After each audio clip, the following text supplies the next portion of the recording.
The clock's ticking on the Commanders. Taylor Decker is still a free agent. Bleacher Report already named him a fit, and every day Adam Peters doesn't make that call, Decker gets closer to Chicago. I'll break down why.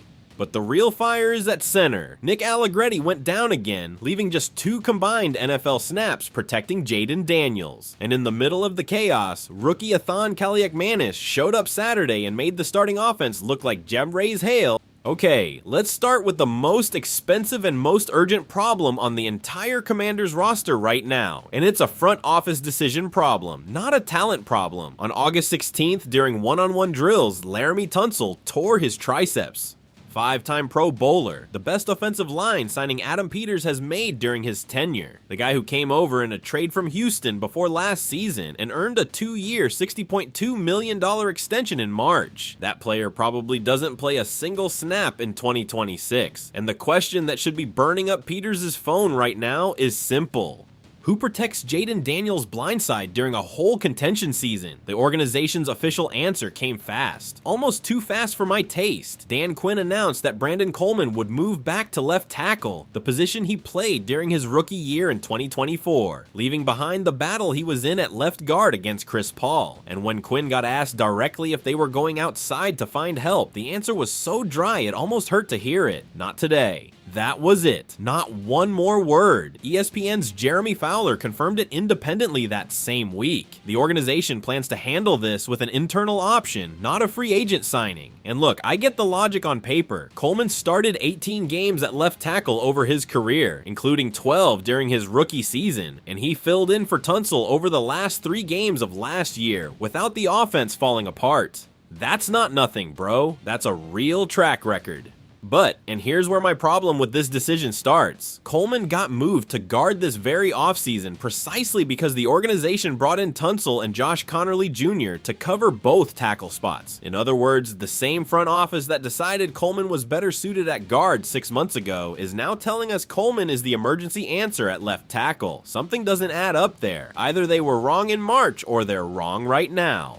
Both things can't be true at the same time. Meanwhile, there's a free agent sitting on the open market who looks custom built to solve exactly this problem. Taylor Decker, 10 years as a starter with the Lions, 140 consecutive starts, a Pro Bowl nod in 2024 when Detroit was the #1 seed in the NFC.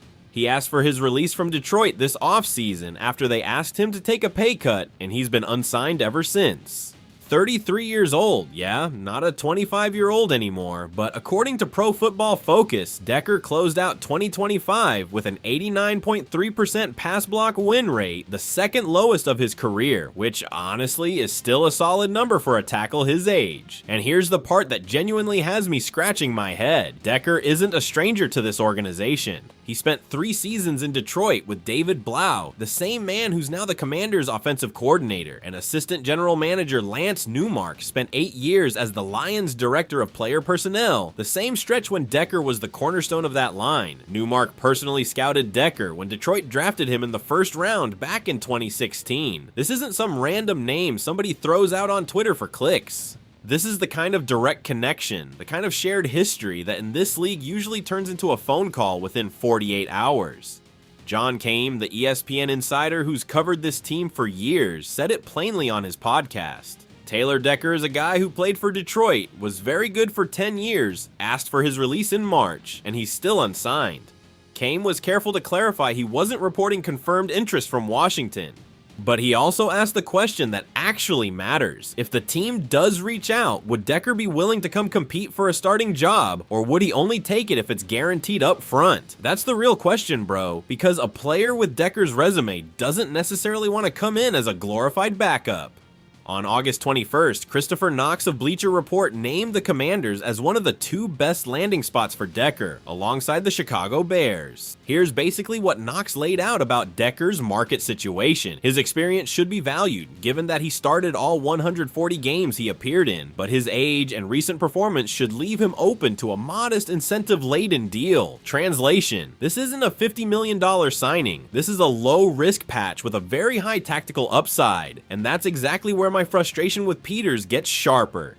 When the opportunity cost is this low and the potential payoff is this high, why is the public answer still not today? I want to be honest about the case for sticking with Coleman because I don't want to sound like I'm ignoring the other side. Bringing in a new player, even one with staff connections, a month before the season starts carries a real continuity cost. Coleman already knows the calls, already knows Blaufu's protections, already has chemistry with Connerly on the other side. Bringing in Decker would probably mean 2 or 3 weeks of adjustment before he's fully synced with the scheme, and if the plan is for Coleman to just hold the fort until Tunsil comes back, maybe the logistical headache isn't worth it. That's a defensible position. I don't agree with it, but it's defensible. Here's my actual take though, the one I want to be clear about on this channel. I think Adam Peters is playing with fire here out of organizational pride more than football logic. This franchise has spent 2 years building an identity of we do things the right way, we don't react out of panic, and I get that philosophy, I respect it, it's worked. But there's a massive difference between panic and common sense. Signing Taylor Decker isn't panic. It's simply going out and getting the best available tackle on the market when your offensive line just lost its most valuable piece. If Peters doesn't make that call and Coleman struggles in the first few weeks against Philly or Dallas, the question that's going to land on him isn't going to be a friendly one. Why did you let the best available tackle on the market walk by when you had 2 direct connections into the roster? My prediction, and if I'm wrong, I'll say so right on this channel, I think Decker ends up signing somewhere between next week and September 1st, either with Washington or with Chicago. And if Washington lets this window close, by the time Coleman shows real cracks in a regular season game, Decker is going to be on somebody else's roster, and there's no walking that back. The clock is running, fam, and every day that passes without that phone call is a day working in the Bears' favor. Alright, we already talked about left tackle, but I need y'all to stay with me because there's a second hole in this offensive line that to me is just as serious and getting half the attention. We're talking about center. And this story has a level of bad luck that borders on comedy if it wasn't so concerning. Washington brought in Nick Allegretti to lock down the starting center job this season. Day 1 of camp, the man strains his calf, misses 3 full weeks, comes back, plays a couple days, and gets hurt again. Just like that. That leaves the Commanders with 2 options on the roster, Julian Good-Jones and rookie Matt Gulbin. Between the 2 of them combined, that's exactly 2 career snaps in the NFL. Let me say that again so it lands. 2 combined snaps protecting the center of an offensive line that already lost its Pro Bowl left tackle.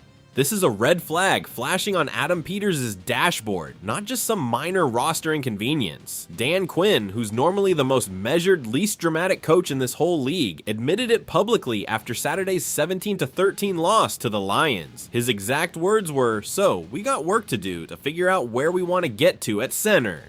In Dan Quinn language, that's almost a cry for help. This is a man who never calls out a player or a position publicly.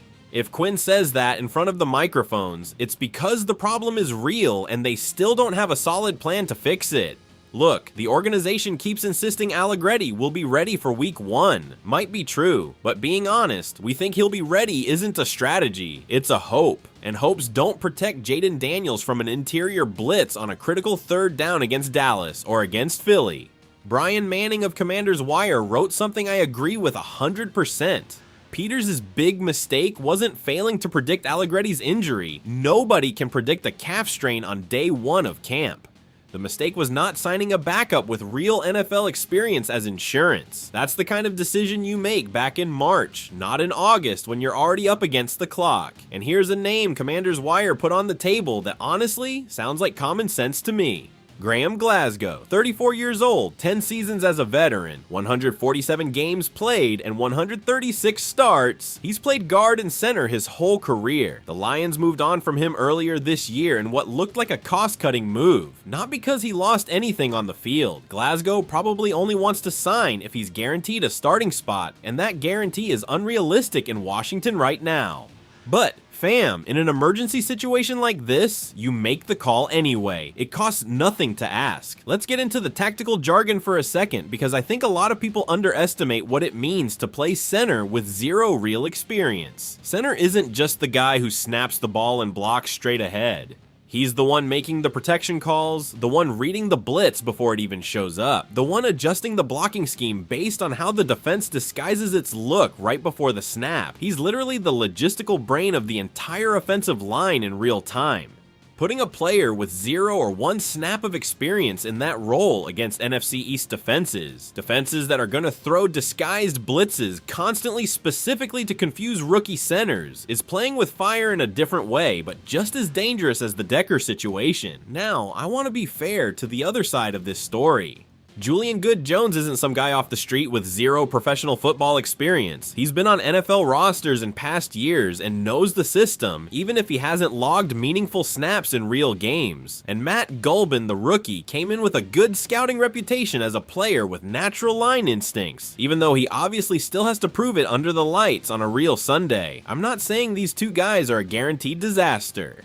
I'm saying betting an entire contention season with a franchise quarterback in year 3 of his career on 2 players with minimal resumes holding down the center of the line without any added help is a bet I wouldn't make if I were Adam Peters. My personal take? So it's clear. I think the Commanders need to make at least 1 phone call this week, whether it's to Glasgow or to any other veteran center on the market. Not as a permanent fix, but as a safety net while Allegretti finishes his recovery. If I'm wrong and Allegretti comes back healthy for week 1 with no further setbacks, I'll gladly admit it on this channel. But until that happens, this remains to me the quietest and potentially most costly alarm of the Commanders' entire training camp.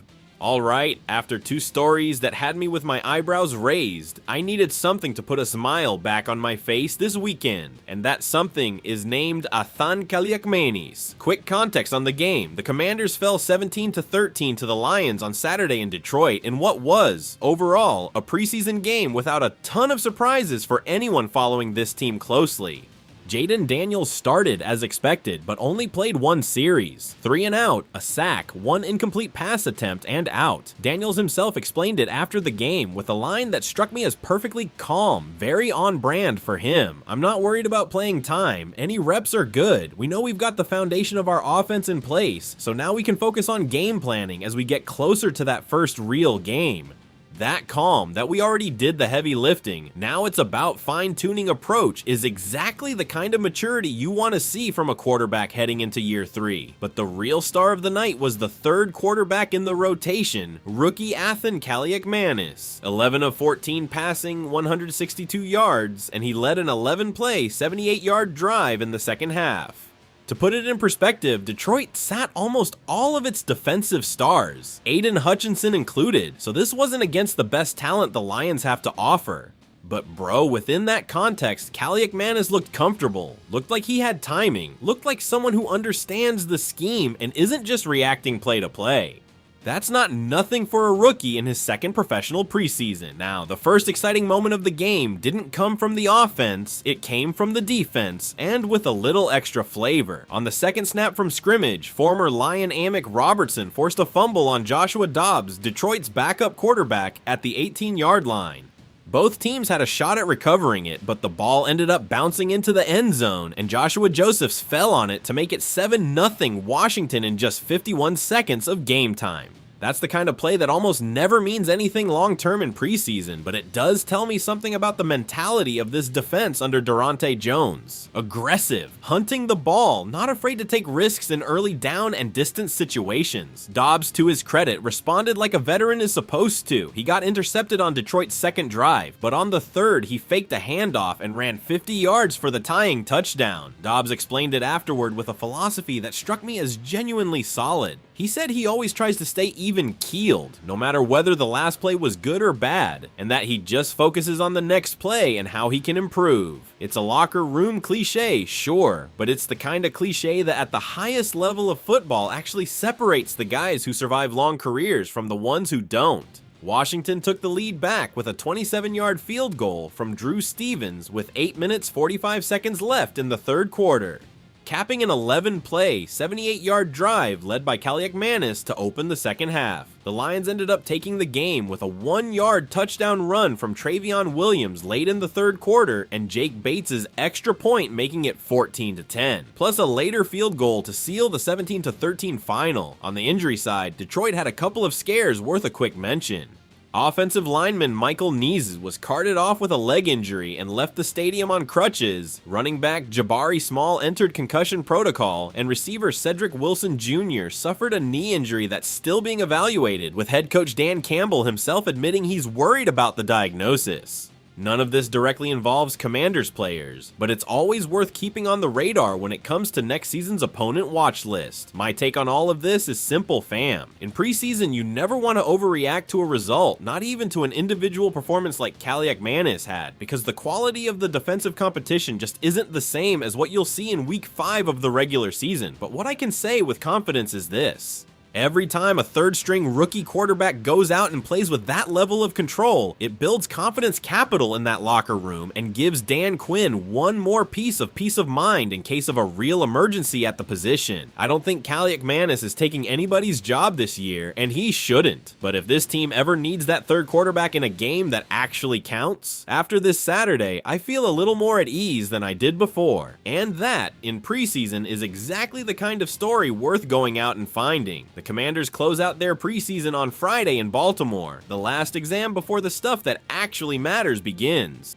Alright fam, that's everything I've got for you today. We're closing out with a strange mix of emotions. Frustration over the indecision at left tackle, real concern about the lack of experience at center, and a genuine smile from what we saw out of a rookie almost nobody was watching closely before this Saturday. That's what following this team is like. Every single day there's a new story, and none of the three can be broken down lazily. I still think Adam Peters needs to make at least one phone call this week, whether it's for Decker or for a veteran center, because this offense's margin for error is shrinking fast heading into September 13th in Philadelphia. If I'm wrong about anything I said today, I'll tell you myself in the next video, no excuses. That's the rule on this channel. Raise hail, always. If this video did something for you, drop a like, subscribe, and tell me down in the comments. Would you make the call to Taylor Decker this week, or do you trust Brandon Coleman to hold it down all season? I want to read every single answer. See you in the next one.